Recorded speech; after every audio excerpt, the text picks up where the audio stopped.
Pasajul biblic la care aș dori să ne referim în această ocazie îl găsim în Cartea Geneza, capitolul 12, și vom citi începând cu versetul 1, unde Biblia spune astfel: Domnul zisese lui Avram: ieși din țara ta, din rudenia ta și din casa tatălui tău și vino în țara pe care ți-o voi arăta. Voi face din tine un neam mare și te voi binecuvânta. Îți voi face un nume mare și vei fi o binecuvântare. Voi binecuvânta pe cei ce te vor binecuvânta și voi blestema pe cei ce te vor blestema și toate familiile pământului vor fi binecuvântate în tine. Avram a plecat cum îi spusese Domnul și a plecat și Lot împreună cu el. Avram avea 70 de ani când a ieșit din Haran. Avram a luat pe Sarai nevastă sa și pe Lot, fiul fratelui său, împreună cu toate averile pe care le strânseseră și cu toate slugile pe care le câștigaseră în Haran. Au plecat în țara Canaan și au ajuns în țara Canaan, spune pasajul biblic în Cartea Geneza. Când citim pasajul acesta, nu putem să nu observăm ceea ce spune Domnul Dumnezeu în versetul 3, și anume, una dintre cele mai mari promisiuni pe care le citim în Biblie și una dintre cele mai mari promisiuni pe care un om le-ar putea primi din partea cuiva, mai ales că aici Avram primește această promisiune din partea Domnului. Voi binecuvânta pe cei ce te vor binecuvânta și voi blestema pe cei ce te vor blestema și toate familiile pământului vor fi binecuvântate în tine. Aș dori să observăm câteva realități legate de această promisiune, și anume, promisiunea lui Dumnezeu poate să fie diferită de modul în care eu mi-o imaginez. Nu știm ce a fost în mintea lui Avram atunci când a auzit această promisiune, dar știm că ea suna bine și pentru Avram, pentru că ea sună bine pentru orice om din orice generație. Ce însemna pentru Avram această promisiune? Cu siguranță ceva pozitiv și ceva dincolo de obișnuit. Și cu toate acestea, după ce Avram iese din Mesopotamia, dintr-o zonă dezvoltată din toate punctele de vedere cultural, din punct de vedere social, din punct de vedere economic, și pleacă în Canaan, lasă ceva în urmă, ceva valoros, și merge spre necunoscut. Toată viața lui, el a locuit în corturi. Și ce diferență între ceea ce a lăsat și ceea ce a găsit. O viață de nomad în locul unei vieți prospere. Deși Dumnezeu i-a promis, toate familiile pământului vor fi binecuvântate în tine. Avram mai apoi s-a confruntat cu foametea în Canaan și pentru o vreme a trebuit să meargă, să se refugieze în Egipt.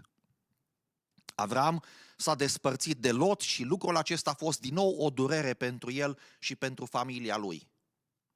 Nu întotdeauna promisiunile lui Dumnezeu sunt exact după așteptările noastre. Dacă viața pe care o trăiesc acum este altfel decât acea promisiune pe care am primit-o de la Dumnezeu, nu înseamnă că Dumnezeu nu este cu mine, nu înseamnă că nu sunt în planul lui Dumnezeu, ci pur și simplu ceea ce știe Dumnezeu, nu știu eu. Ceea ce poate să facă Dumnezeu, nu pot să experimentez eu în momentul acesta. Apoi, promisiunea lui Dumnezeu, observăm că se împlinește mai lent decât noi ne așteptăm.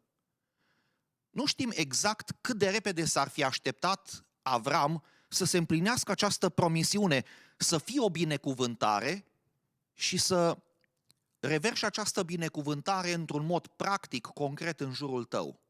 Dar știm foarte bine că au trecut 10 de ani până când i s-a născut un fiu ca să poată să fie o binecuvântare pentru generațiile următoare. Binecuvântarea lui Dumnezeu, promisiunea lui Dumnezeu nu vine întotdeauna după timpul nostru, după așteptările noastre.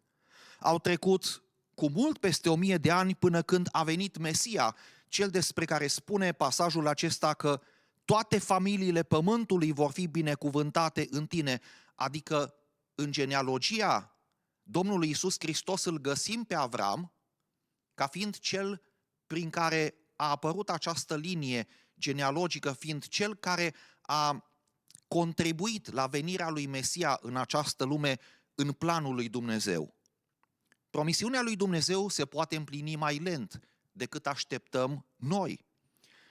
Și nu în cele din urmă, promisiunea lui Dumnezeu, deși poate fi diferită decât ne-o imaginăm noi, promisiunea lui Dumnezeu se poate împlini mai lent în viața noastră decât ne așteptăm noi, promisiunea lui Dumnezeu este mai profundă decât ne așteptăm noi. Avram, când a aflat din partea lui Dumnezeu că va fi o binecuvântare, probabil că s-a gândit că va fi de ajutor celor săraci, se putea gândi la faptul că va ajuta militar, poate prin soldații din tribul lui, alți oameni, alte cauze, va fi un eliberator pentru alții, va fi un protector pentru alții, dar Dumnezeu vrea mai mult. Și când Dumnezeu vorbește despre binecuvântare și promite binecuvântarea, Dumnezeu are în vedere mai mult.